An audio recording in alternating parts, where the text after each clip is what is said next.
consultation with the patient.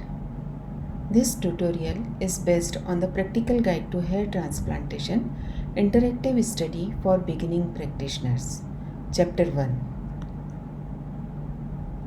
Hair is considered as a sign of beauty and youthfulness, both in men and women. So, hair loss results in lack of confidence, especially in the younger population, as the person looks older than his age. And because of these factors, many people they come to hair restoration physician for the problem of hair loss. So, the component of consulting are history of chief complaints, mainly related to hair and scalp. Then examination, it includes general examination and examination of hair and examination of scalp. Then diagnostic testing, so some tests to confirm the diagnosis. Development of a treatment plan and patient education. This lecture will focus on the history, general medical examination and patient education for the hair transplantation. In the next tutorial, examination of hair and scalp will be covered. In the history, first of all, we have to learn about the patient's chief complaints. Then obtain their general medical history and then we obtain hair specific history.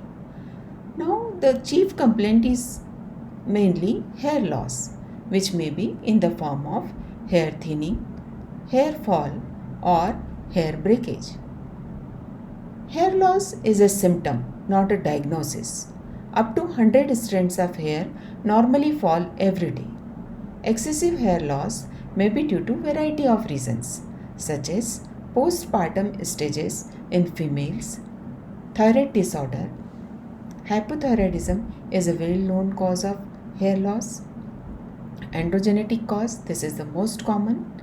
Then side effects of drug, iron deficiency, especially in female, burn, scarring, etc.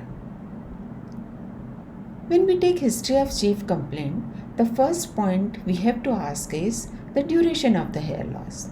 That is, how long is the problem of hair loss? Is it acute, related to some factor? So how did it begin? If it is acute, it is usually related to stress. It may be due to weight loss, in crash diet or any change in the surrounding. We have to ask about any associated symptoms like pain, redness or itching. Itching is a common symptom, but if it is associated with redness or pain, it may suggest scarring alopecia. Then is the hair loss in the form of shedding, that is telogen effluvium, which is usually because of some physical or mental stress, or thinning like in androgenetic alopecia, or breakage. Break of hair shaft is normally due to chemical treatments or physical trauma. Is the hair loss continuing or is it stable now? Have any treatments been used for this? What and when? So you can see the first image is of androgenetic alopecia. Androgenetic alopecia usually presents with the thinning of the hair all around the scalp. But in the occipital zone, the hair density is usually normal.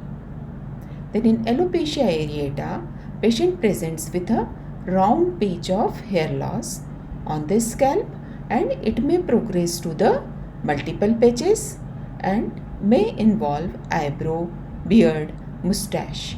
So alopecia areata, it may present in the form of alopecia totalis or alopecia universalis, in which all body hair may disappear. Then this is traction alopecia, maybe because of tight ponytail or tight turban wearing. Then trichotillomania, in which patient himself or herself cut their hair, and this is the scarring alopecia with signs of inflammation, redness, itching and pain. Now if we consider that patient is fit for the hair transplantation, then we have to ask in detail about his past medical history. That is, how is general health? Is there any illness in the past requiring long-term treatment, or is there any current treatment he or she is using? In case of female, menstrual history is very important.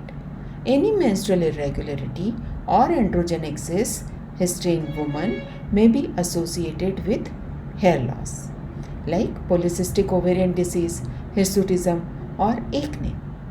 Then any history of thyroid disorder like hypothyroidism or diabetes mellitus and hypertension.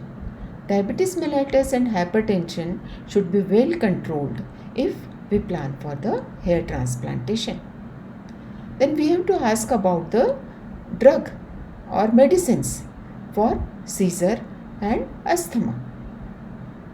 Any joint problem, heart problem or valve disease, any history of blood transfusion or any history of bleeding disorders like nosebleed, easy bruising, this all associated with the increased bleeding during surgery and may lead to the other complications like shock. Past surgical history is also important, so previous reaction to local anesthetics, any difficulty in wound healing, any tendency for hypertrophic scarring or keloid, any artificial joint history, valve replacement history, these are all very important. Now family history. Family history may suggest us progress of the disease or the androgenetic alopecia. So if a patient have parents and grandparents with grade 7 Norwood baldness, then there are all chances of him to go into at least grade 6-7 in future. So hair loss in parents, grandparents, sibling or first or second degree relative is necessary. Then family history of hypertension, diabetes, etc. we have to take. Then medications. Current medicine both prescribed and non-prescribed, non-selective beta blocker, antiepileptics. Non-selective beta blockers like propranolol is used for migraine and hypertension. And if in such cases we give local anesthesia, so with adrenaline. So drug interactions with adrenaline and beta blocker leads to unopposed action of alpha receptors and hypertensive crisis. Antiepileptics may increase plasma level of local anesthetics and may lead to toxicity. Blood thinner, they may result into increased bleeding during surgery. Current medications like vitamin, food supplements or hair loss treatment or anabolic steroid, all we have to inquire in detail. Then social history of smoking, tobacco chewing, alcohol or any other habit. Smoking and tobacco chewing may be related to delayed wound healing, and result of hair transplant may be affected because of the smoking. Allergies with any drug, analgesics, antibiotics or others may lead to life-threatening complications. Review of systems. History of shortness of breath, chest pain, hypertension, seizures, fainting, thyroid, diabetes mellitus, pain or burning in abdomen. We have all to see this. After taking detailed history, if a patient is found to be a candidate for hair transplantation, then the hair transplant surgeon need to understand the patient's treatment goal. He should provide detailed information to the patient about all available techniques of hair transplant and other non-surgical options. So, consultation for hair transplant include understanding patient's goal and concerns, explaining him or her about progressive nature of hair loss and need for medical treatment for the existing hair, facial framing and hairline design, natural appearance, Permanence of transplanted hair. We have to explain about scars formed in FUT and FUE. Preoperative instruction to the patients, explanation of the surgical technique, postoperative care and instructions. Also, the cost of surgery should be well informed before the procedure, future need for surgery and or other treatments, and any other surgical options and non-surgical option should be informed in detail to the patient during consultation. The most important question of the consultation is, what is your goal? It should be thoroughly discussed with the patient who wants a hair transplant. What motivates you for having hair transplant? The answer to this question gives you an idea about the patient's expectation.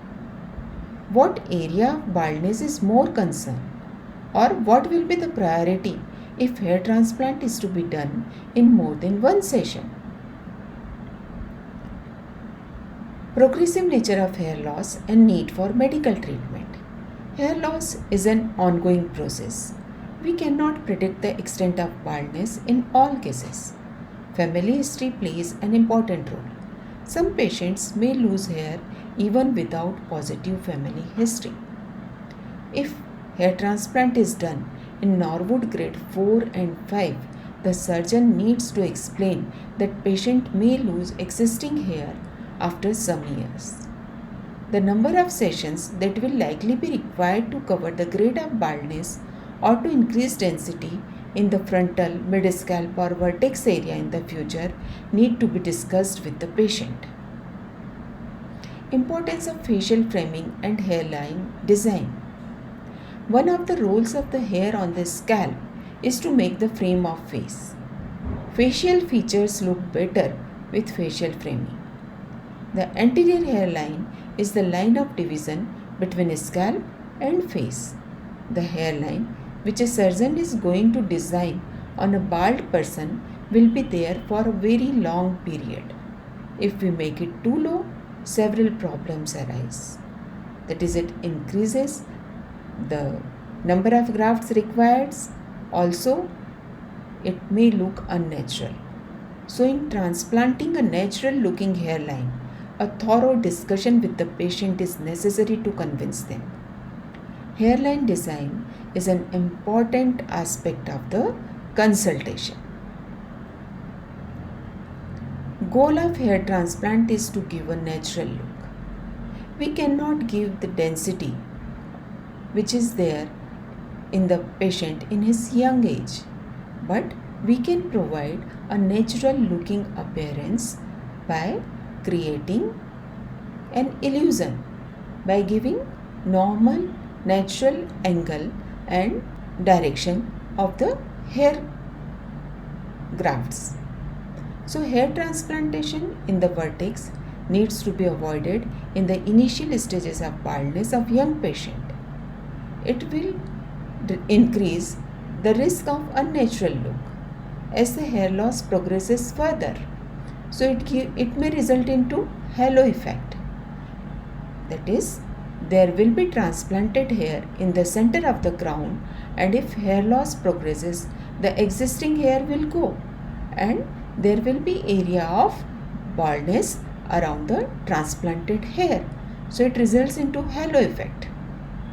Young patients usually demand a low hairline with more density, and the surgeon need to discuss the long-term effects of the low hairline in the future when he loses existing hair. A patient should understand that the grafts from the occipital zone of the scalp from the safe donor area are almost permanent in the sense that they are not affected by male pattern baldness. So planning of a hair transplant and the design of hairline shall be such that it not only fulfills the short-term goal of the patient but will not look odd in the long term. Also, we must consider the availability of donor follicles in the future if a patient requires more surgeries. We have to inform about the scar formed in the donor area.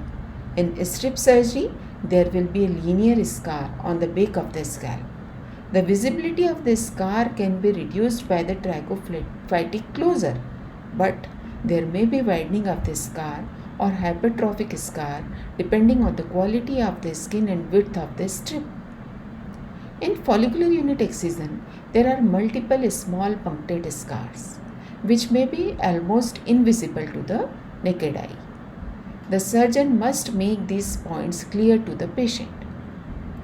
In preoperative instructions to the patient, if we found that patient is the suitable candidate for the hair transplant, then preoperative instructions has to be given in the consultation only. That is 4 weeks before the surgery, start doing scalp exercises to increase the elasticity of the strip surgery cases. Control of hypertension and diabetes by checkup with the family physician. Stop smoking 3 weeks prior to and 3 weeks after the procedure. 10 days before surgery, stop all herbal medicines and supplement.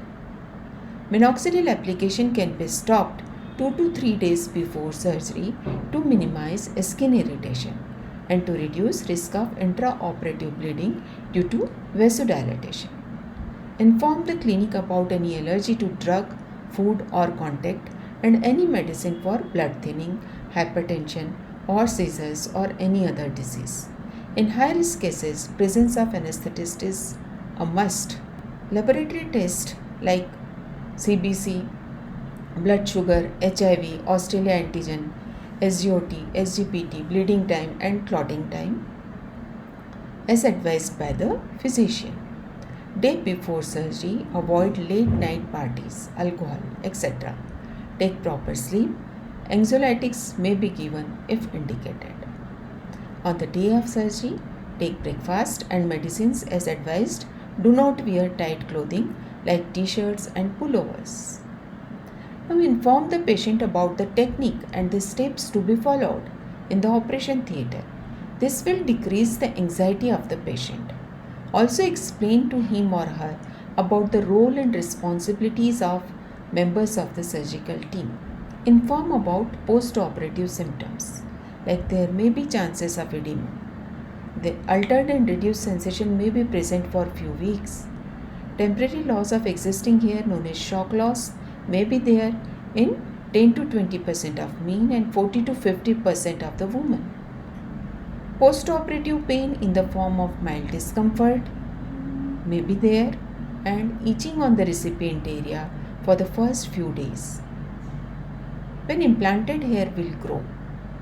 Result of hair transplant start coming after 4 months after the procedure and full growth of hair may take 8 to 10 months. A patient may start feeling good after 6 to 8 months as there will be carpeting on the recipient area. Complete results may come after 1 year. The result of hair transplant with equal number of grafts may vary from person to person depending on donor hair quality and caliber. Very rarely, there may be poor growth, infection or necrosis in the recipient area. Role of counselor. A lot of counseling is needed to the patient undergoing hair transplant surgery. A counselor can give more time to the patient as compared to the physician.